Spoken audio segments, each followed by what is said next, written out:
Hello and नमस्कार। आप देख रहे हैं गणित घर। तो दोस्तों, हमने चर्चा किया था कि अगर आप जनरल कंपटीशन की तैयारी करते हैं तो उसमें हर विषय का इम्पोर्टेंट रोल है। आमतौर पर जो भी कंपटीशन की परीक्षा में पूछा जाता है, मैथ, रीजनिंग, जीके और इंग्लिश, हर विषय का महत्व अलग अलग है और परीक्षा वाइज भी पूछा जाता है। किस परीक्षा में मैथ, रीजनिंग, जीके पूछा जाता है, कुछ परीक्षा में आपको मैथ, रीजनिंग, जीके, इंग्लिश पूछा जाता है, तो वो कंबाइंड रहता है। तो आप जिस विषय का भी, जिस कंपटीशन का तैयारी करते, रेलवे, एसएससी, बैंकिंग या राज्य स्पेशल, उसमें आपको देख लेना है कि कौन कौन विषय पूछा जाता है और वो विषय को अच्छी तरह से आपको पढ़ लेना होगा। पहला राउंड तो आपको पढ़ना होगा। ऐसा नहीं कि आप उठे और सिर्फ परीक्षा का फॉर्म भर दिए और परीक्षा दे दिए। जब तक ला आप उस सिलेबस को पूरी तरह नहीं पढ़िएगा तो आपको संतुष्टि नहीं होगी और हर बार आपको लगेगा कुछ छूटा हुआ। तो एक बार उस पूरा सिलेबस पढ़ लीजिए और उसके बाद जैसे मैथ पूरा पढ़ लिए, रीजनिंग पूरा पढ़ लिए, जीके पूरा पढ़ लिए, और उसके बाद जो भी परीक्षा में बैठते हैं उसका दूसरा मेन पॉइंट होता है, अगर हम पढ़ लिए तो उसको रिवीजन करते रहेंगे और साथ में सेट प्रैक्टिस। सेट प्रैक्टिस बड़ा मस्ट है। कोई भी एग्ज़ाम दीजिए उससे पहले सेट प्रैक्टिस उसको ज़रूरी है। तो हम उसी कड़ी में सेट प्रैक्टिस के रूप में हम लाए हैं। अगर आम तौर पर जीके बनाना थोड़ा आसान हो जाता है अगर आपको आता है, लेकिन मैथ, रीजनिंग का रोल हर एग्ज़ाम में एक महत्वपूर्ण है। आद हर बच्चा उसमें अगर पूरा मैथ, रीजनिंग पढ़ ले और उसके बाद सेट बनाए लगातार, तो अच्छा मार्क्स लाया जा सकता है। तो हम लोग का टारगेट ही है, परीक्षा चाहे जो भी दीजिए, रेलवे, एसएससी या कोई भी एग्ज़ाम, जो कटअप है, कटअप के आसपास नहीं रहना है कि हर बार टेंशन की कटअप है जितना उतना ही, एक अंक ज़्यादा है, आधा अंक ज़्यादा है, 2 अंक, डर रहता है कि फाइनल मेरिट लिस्ट में आएगा कि नाम नहीं है। तो हम लोग को कटअप से 5 अंक, 10 अंक एक्स्ट्रा ला के श्योर कर लेना है अपना सीट। तो आने वाला एग्ज़ाम बहुत सारा है, जैसे रेलवे ग्रुप डी है, उसके बाद एसएससी इंटर स्तरीय है, सीजीएल, एससी सीजीएल है, एडीओ है, और बहुत सारा एग्ज़ाम है जिसमें मैथ और रीजनिंग का अच्छा खासा प्रश्न पूछा जाता है और उसमें हम लोग अच्छा खासा स्कोर कर सकते हैं।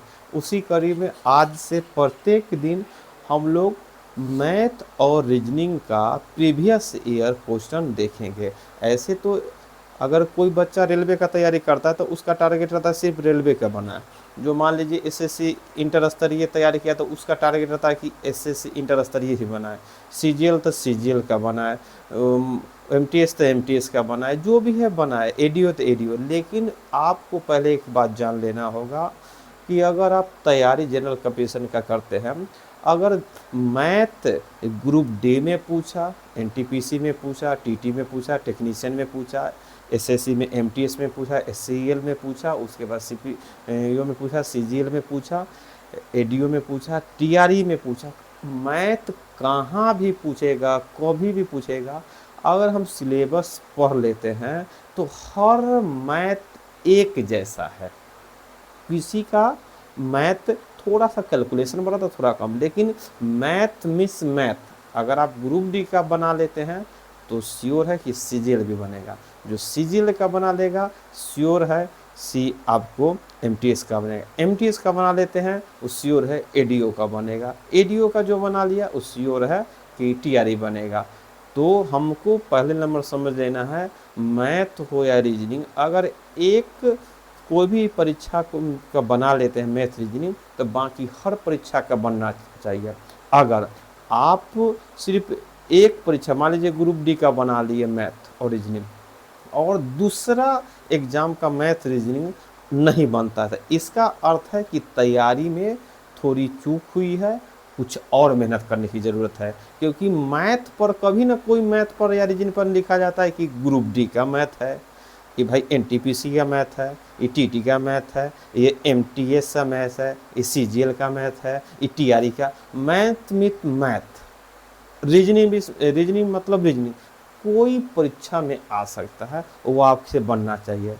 तो आज से हम लोग इम्पोर्टेंट प्रीवियस ईयर क्वेश्चन देखेंगे, और वह परीक्षा आने वाला, आप परीक्षा चाहे जो भी दीजिए जिसमें मैथ और रीजनिंग पूछा जाता है, तो यह क्लास आपके लिए रामबाण है। तो इस क्लास को आप प्रत्येक दिन देखिए। और यहाँ पर क्या है, क्योंकि हम क्लास भी लेते हैं, क्योंकि क्लास इस चैनल पर आपको क्लास भी RS अग्रवाल बुक से टोटल चैप्टर आपको फ्री में मिलेगा, उसका भी क्लास करना। अगर आप बेसिक नहीं जानते हैं तो उसके लिए आप उस क्लास ज्वाइन कीजिए, और मैथ रीजनिंग उससे होगा। और यहाँ एक सेट प्रैक्टिस आने वाला एग्ज़ाम को देखते हुए लगातार चलेगा, चाहे आप कोई भी एग्ज़ाम देते रहिए, इस सेट प्रैक्टिस को आप एज ए अपना तैयारी के रूप में देख सकते हैं। अगर हम यहाँ पर प्रश्न बोलेंगे, लिखेंगे, तो आप कॉपी और कलम निकाल लीजिए। प्रत्येक दिन सेट 1 या डेट के साथ 10, 12, 15 जितना क्वेश्चन हो सकते उतना क्वेश्चन हम लोग बतलाएंगे। और जैसे हम प्रश्न बोलते हैं उतना देर प्रश्न के साथ आप कैलकुलेशन कीजिए कि आप क्या उतना उस प्रश्न को कितना जल्दी हल करते हैं। जब हम लोग पूरी तरह मैथ रीजनिंग पढ़ लेते हैं, मैथ बनाने लगते हैं, तो रीजनिंग बनाने लगते हैं, तो दूसरा टारगेट होता है कि रफ्तार, कितना जल्दी रफ्तार, क्योंकि टाइम बाउंडेशन परीक्षा में बड़ा महत्वपूर्ण है। तो हम लोग आगे लगातार प्रत्येक दिन इसी तरह प्रीवियस ईयर क्वेश्चन देखेंगे। तो आज हमारे पास ऐसे तो group D, railway group D volume 2 है बुक, इसे देखेंगे। और इसमें भी जो प्रश्न रहेगा उसके अलावा भी हम लोग अपना तरह से भी प्रश्न डालेंगे। आने वाले और भी एग्जाम होगा, जो जो बुक प्रोवाइड होगा उस बुक से हम लोग देखेंगे। और मैथ और रीजनिंग का अर्थ है कि अगर हम रेलवे का बन जाएगा तो SSC, इतना बात ध्यान में रहे। जो बच्चा ये बात समझ गया, ये नहीं कि अरे हम तो तैयारी कर रहे हैं बिहार SSC, ग्रुप ई नहीं बनाना है हमको, ई बना देंगे तो हम गए काम से, नहीं। जो बच्चा ये बात समझ गया कि बिहार SSC वो लिखल है, कौन प्रश्न में लिखा हुआ है कि बिहार SSC ये पूछेगा, इसीलिए इस बात आपको दिमाग से निकाल देना है। मैथ और रीजनिंग प्रीवियस ईयर बनाइए, प्रीवियस ईयर कोई चीज़ का बनाइए, वो हर परीक्षा में काम देगा। तो आज हम लोग स्टार्ट करते हैं, और एक कॉपी ले लीजिए, उसमें डेट बाय डेट लिख लीजिएगा, डेट इतना, और हम प्रश्न भी बोलेंगे और प्रश्न लिखबो करेंगे जरूरत हुआ, और बनाएंगे। आपका है कि हम प्रश्न बोले उतना जल्दी में आप बना लीजिए, अब यही आपका चैलेंज है कि इतना जल्दी बनता है, और उसके बाद हम भी हल करेंगे। तो हम लोग एक पहला प्रश्न देख लेते हैं। प्रश्न लिख भी सकते हैं, न तो बोर्ड पर भी लिख सकते हैं। जैसे प्रश्न है, एक आयत की लंबाई चौड़ाई की तिगुनी है। अब देखें, एक आयत की लंबाई, एक आयत की लंबाई चौड़ाई की तिगुनी है, चौड़ाई की तिगुनी है। चलो भाई हम लिख लेते हैं, तिगुनी है। और उस आयत का परिमाप, 48 सेंटीमीटर है। तो चौड़ाई ज्ञात करें। अब एगो प्रश्न है, ऑप्शन भी हम लिख सकते हैं। चौड़ाई है भाई 6 सेंटीमीटर, दूसरा है आपको बी ऑप्शन में है 9 सेंटीमीटर, सी ऑप्शन में है 4 सेंटीमीटर, डी ऑप्शन में है 8 सेंटीमीटर। क्या होगा, सब सेंटीमीटर है, लिख लेते हैं। तो हम प्रश्न भी लिखेंगे, कभी कभी बोल कर भी लिखाएंगे, आपको हल करना है। अब इसको हल करते हैं। एक आयत की लंबाई चौड़ाई की तिगुनी है, तो इस तरह के हिसाब बनाने के लिए हम क्या करते हैं भाई, ऐसे ही बना सकते हैं। चौड़ाई की तिगुनी से चौड़ाई x, तो लंबाई कितना हो गया 3x, क्योंकि तिगुनी है तो 3x हो गया। और यहाँ पर आयताकार आकृति है तो उसका परिमाप दे, अगर जो दे देता है वही फार्मूला लगा। जैसे आयत का परिमाप, तो परिमाप बराबर क्या सूत्र होता है, 2 इंटू लंबाई पर L प्लस भी, ये हो गया लंबाई चौड़ाई। परिमाप दिले 48, तब परिमाप जो दिले ओकरा सामने 2 लिख दिए। लंबाई हम माने हैं कितना 3x, तो 3x, और चौड़ाई कितना x, तो हिंना हो गया इधर 48। हल करेंगे तो 3 1 4, 2 गुना 4x हो गया। अब हल काट भी सकते हैं, गुना है देने, 2 से क्या मरतबे 24 मरतबे, फिर 4 से क्या मरतबे 6 मरतबे, तो x का मान कितना आ गया 6, क्योंकि यहाँ पूछ रहा है चौड़ाई, चौड़ाई ये x माने, तो चौड़ाई कितना हो गया 6 सेंटीमीटर, मतलब पहला आंसर क्या हो गया, पहला आंसर हो गया। इसको हम लोग देख लेते हैं, प्रश्न बोलेंगे उसको हम लोग हल करते चलेंगे।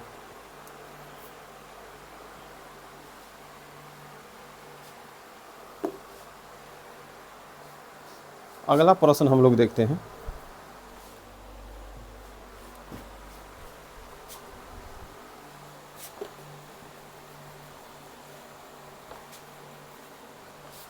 अगला प्रश्न देखते हैं। क्वेश्चन, एक चतुर्भुज, अब चतुर्भुज से है क्योंकि चैप्टर भी चेंज होते रहेगा, आपको लगातार एक चैप्टर ना। एक चतुर्भुज ए बी सी डी के कोण, ए बी सी डी मतलब चार गो कौन कौन है, ए बी सी तथा डी को क्रम से लिया जाए, मतलब लगातार इसी तरह लिखा जाए, तो उनका अनुपात हो जाता है आपको कितना, 3:7:6:4। तो पूछ रहा है तो ए बी सी डी एक खाली जगह है, मतलब चार गो ऑप्शन है। अब क्या है, पहला ऑप्शन में है पतंग होगा, दूसरा ऑप्शन में है समांतर चतुर्भुज होगा, तीसरा ऑप्शन में है आपका सम चतुर्भुज होगा, और चौथा में है आपको समलम चतुर्भुज। अब हल भी करना है समलम चतुर्भुज। अब चार गो में आपको क्या आंसर लगता है, कोई चतुर्भुज है, अभी चारों में से क्या है, ए बी सी डी कैसा, तो हम कोई भी आकृति ऐसे बना लेते, चार गो है तो इन्हें चार गो बना लिए। अब तब देखते हैं क्या है, ए बी सी डी मान लेते, ए बी सी डी, तो ए बी सी डी तो ए का मान है 3, तो अनुपाती में हम देख लेते हैं भाई, ए बी सी डी देख लिए, तो ए है 3, बी है 7, सी है 6 और डी है 7। मान लो चार गो कोण है तो ए बी सी डी के रूप में मान लिए।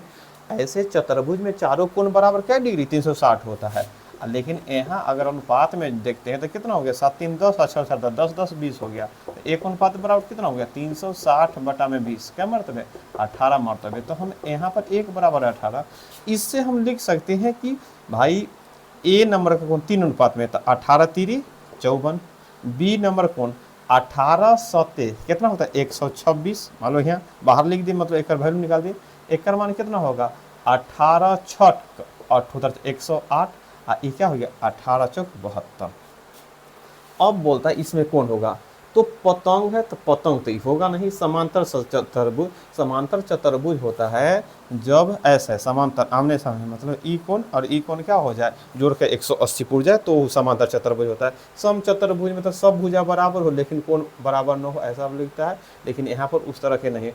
एक हमारा डी आंसर हो गया समलम। समलम में क्या होता है कि मतलब क्या, एक ही तरफ के कोण को जब जोड़ेंगे, जैसे यहाँ पर इधर और इधर को जोड़ेंगे तो 180 आना चाहिए, तो 54 126 180 पुरता है, 108 72 80 180 पुरता है, इसलिए हमारा आंसर हो गया समलम चतुर्भुज। ए बी सी डी कैसा चतुर्भुज हो गया, समलम चतुर्भुज हो गया। इसी तरह हम लोग प्रश्न लिखेंगे और हल करते चलेंगे। एगो प्रश्न लिखते हैं, हल करते हैं।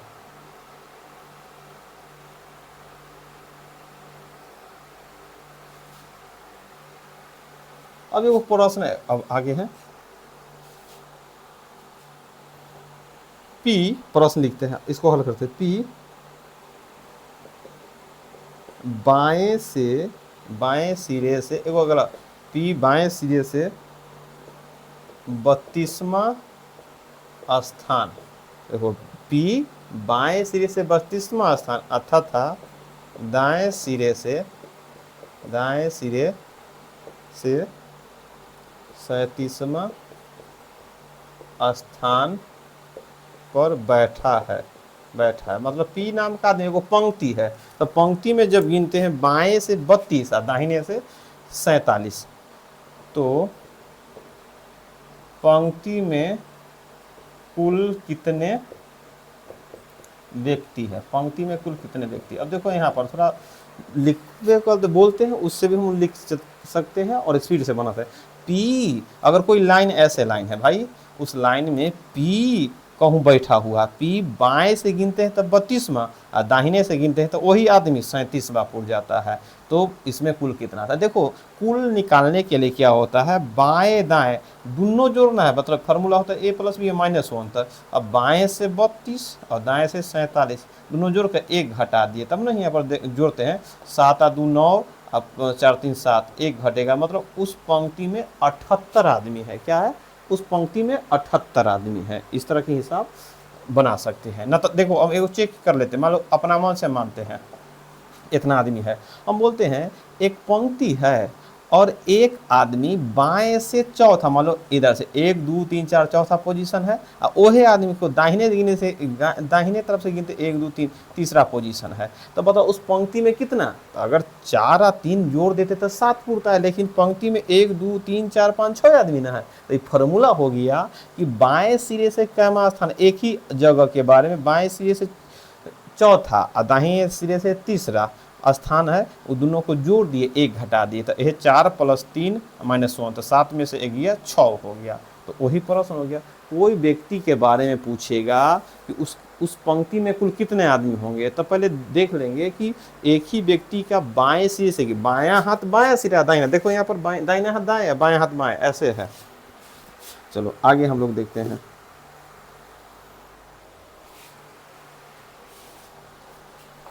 अब एक प्रश्न है, उसको देखते हैं, कैलकुलेशन वाला है, फटाक से भी इसको कैलकुलेशन करेंगे। हर तरह के प्रश्न रहेगा इसमें, इजी आसान सब। 13 के स्क्वायर -5 के स्क्वायर, और उसके बाद है उसके पावर 3/2, और गुना में है 8 के पावर 2/3, अब भागा है तुम्हारा 1/6 के पावर -3। अब इसको हल कर देना। एक क्वेश्चन है, इसका क्या आंसर आएगा। ऑप्शन में अगर हम लिखना चाहेंगे तो ऑप्शन भी लिख सकते हैं भाई। ऑप्शन में है हमारा 12, बी में है 24, सी में है हमारा कितना है 16, और डी में है 32 है। चलो भाई हल करते हैं। प्रश्न है, इसको हल करने पर क्या आएगा, ए में 12, बी में 24, सी में 16 और डी में 32। अब हल करते हैं, कितना आता है। स्पीड से हल करना है, यहाँ पर उतारना नहीं है, हम लोग को हल करना सीखना है। तो चलो हम दूसरा लाइन है सर, 13 के स्क्वायर भाई 169 होता है, 5 के स्क्वायर 25, अब ओकर पावर 3/2 लिख दिए। ये देखो 8 के पावर 2/3, हम सीखे हैं आधार घात में कि बटा वाला होता है वो कटने वाला, तो बटा में 3 है, तो कै के पावर 3 करेंगे तो 8 आएगा, तो 2 के पावर 3, तो 2 के पावर 3 क्या है, बटा में 3। चलो यहाँ अगर पावर माइनस में हो तो पलट देते हैं आधार को, तो प्लस में हो जाता है, तो पलटेंगे 1/6 होता है, 6 ऊपर हो जाएगा, बटा में 1 लिखने से कोई मतलब। अब इतना हो गया। अब यहाँ पर क्या होगा, अब इसको हल करेंगे तो फिर 9 में से 5 गया 4, और 6 में से 4 2 गया 4 1, अब फिर वही बात है 3/2। ये तो भाई 3 से 3 करिए, 2 के स्क्वायर 4, ये क्या हो गया 6 के पावर 3, 6 1 36, 36 6 का 216, इतना हो गया। अभी एक लाइन और हल करते हैं। अब है क्या कि इसके बटा में 2 है, तो फिर जितना 8 था और ओकर पावर 2/3, तो 3 कटने के लिए, उसी प्रकार बटा में 2 कटने के लिए, लेकिन हमको ध्यान देना होगा कै के पावर 2 144, तो 12 के पावर 2, तो 12 ओकर पावर 2, अब पावर में गुना होता है, इधर 4 रहने देते, इसको एक लाइन लिखते हैं, तो 2 से 2 कट गया।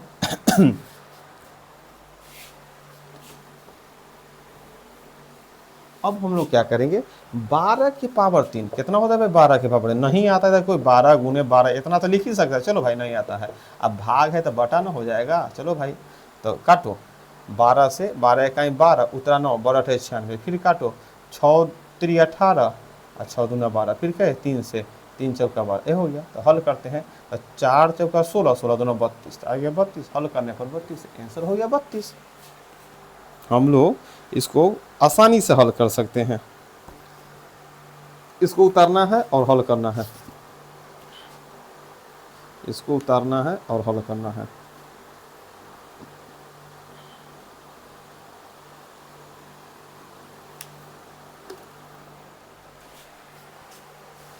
आगे है हमारा रीजनिंग का है, तो वो रीजनिंग प्रश्न लिखते हैं और उसको हल करते हैं। है एक तरह से सीरीज है क्वेश्चन, हमारा 23 नंबर भी है, 1 2 11, उसके बाद 36, उसके बाद 85 है, उसके बाद खाली जगह है, उसके बाद है 287। अब इस खाली जगह में क्या भराएगा, इसको हल करते हैं। खाली जगह में क्या भराएगा, इसको हल करते हैं, कितना होगा। अगर ऑप्शन देखना चाहते हैं तो भाई लिख लो। पहला ऑप्शन है तुम्हारा 168, दूसरा ऑप्शन में है 166, तीसरा ऑप्शन में है हमारा कितना है 184, और चौथा ऑप्शन में है हमारा 90। क्या होगा, क्या होगा, हमको आंसर लिखना है। चलो भाई, अब इस तरह की जैसी सीरीज होता है, तो सीरीज में तो हम जानते हैं या तो जोड़ते हुए आगे बढ़ेंगे, या घटाते हुए, गुना करते हुए, भाग करते हुए, या स्क्वायर करते हुए, कुछ ना कुछ। तो नॉर्मल शुरुआत में आता भाई क्या बढ़ा, 1 बढ़ा, फिर क्या बढ़ा 9 बढ़ा, फिर क्या बढ़ा। अगर ये ना देखते हैं तो क्या 6 में से 5 2 25 भरा, फिर आगे क्या भरा 11 15 में से 6 गया 9, बच गया 7 में से 3 गया 4, आगे क्या। अब यहाँ कुछ समझ में आ रहा है, बढ़ रहा है, प्लस हो रहा है, लेकिन क्या प्लस हो रहा है 1 9 25 मतलब 1 का स्क्वायर, 9 मतलब 3 का स्क्वायर, 5 मतलब 25 मतलब 5 का स्क्वायर, 7 का स्क्वायर। तो आगे जो बढ़ेगा वो 9 का स्क्वायर बढ़ेगा, और 9 का स्क्वायर कितना होता है 81। अब ध्यान देना है जो सब स्क्वायर, तो 81 जोड़ेंगे तो 5 1 6, तो 6 वाला कौन है यह 8 8 16, मतलब हमारा कितना हो गया यहाँ पर 166। तो हम लोग प्रश्न को आसानी से हल कर सकते हैं, थोड़ा सा दिमाग लगाते हुए।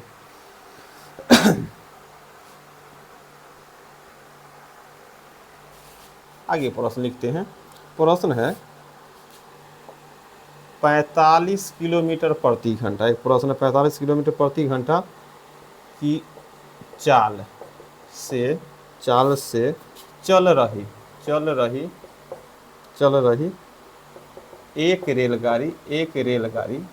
एक रेलगाड़ी किसी खंभे को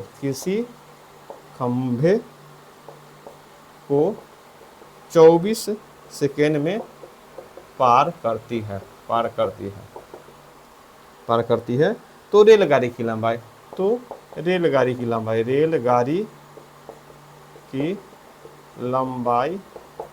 याद करें।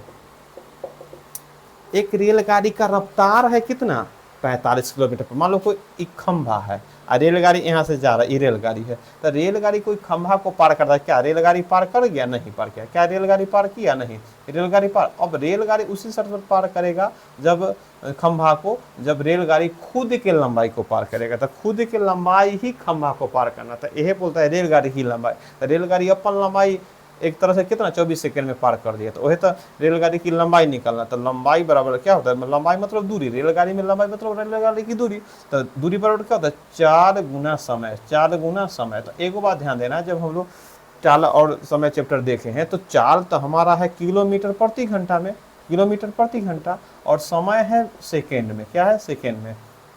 तो हमको क्या करना होगा, सेकेंड किलोमीटर प्रति घंटा को मीटर प्रति सेकेंड में बदलने के लिए कैसे गुना 5/18 से। तो अब आ गया मीटर प्रति सेकेंड, तब ना 24 से यहाँ सेकेंड से सेकेंड कट जाएगा। तो अब हमको जो लंबाई आएगा हमको मीटर में आएगा। तो काटते हैं 36 18 और 6 चौका 24 और 3 से क्या मरते हैं 15 मरते, हो गया। तो अब हो गया 15 5 चौका 20 और 20 में 15 से गुना करेंगे तो कितना हो गया 300। तो वही अब हम जान गए कि भाई रेलगाड़ी की लंबाई कितना हो गया 300 मीटर। रेलगाड़ी की लंबाई 300 मीटर हो गया, रेलगाड़ी की लंबाई 300 मीटर।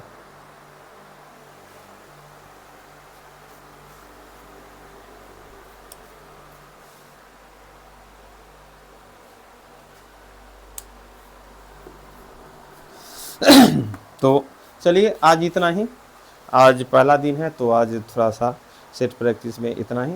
प्रत्येक दिन वही 15 से 20 से 25 मिनट का क्लास चलेगा। आपका काम रहेगा कि कॉपी कलम लेके प्रश्न हम जैसे बोले लिखे उतारना है, उसको हल कर लेना पहले और आंसर मिला लेना है।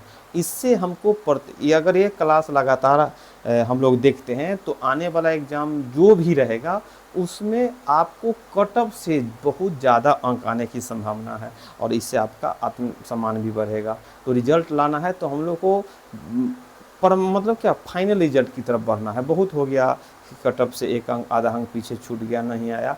अब हम लोग सेट प्रैक्टिस का है, परीक्षा कोई भी दीजिए आप अगर कमेंट करते हैं, और तो जो भी सेट प्रैक्टिस एडीओ है, टीआरई है, सीटेट है, उसके बाद है एसएससी सीजीएल है, हर चीज़ का सेट चलेगा। लेकिन एक बात ध्यान दीजिए, सेट हम चलाएंगे तो आपको ऐसा ही सब प्रश्न देखने को मिलेगा। उसमें भी वही कैलकुलेशन, अगर हम लाभ हानि परसेंटेज, उसके बाद हो गया यहाँ पर क्या चालन दूरी समय, अगर जो भी चैप्टर पढ़ लेते चतुर्भुज आयत, इतना ही चैप्टर है मोटा मोटी 32-35 को वही से आएगा। इसलिए हम लोग को सेट प्रैक्टिस प्रत्येक दिन एक कॉपी 20-25 वाला खरीद के, या जो भी कॉपी होगा उसमें डेट बाय डेट हम लोग प्रश्न को हल करेंगे और इसको अच्छे तरह से देखेंगे।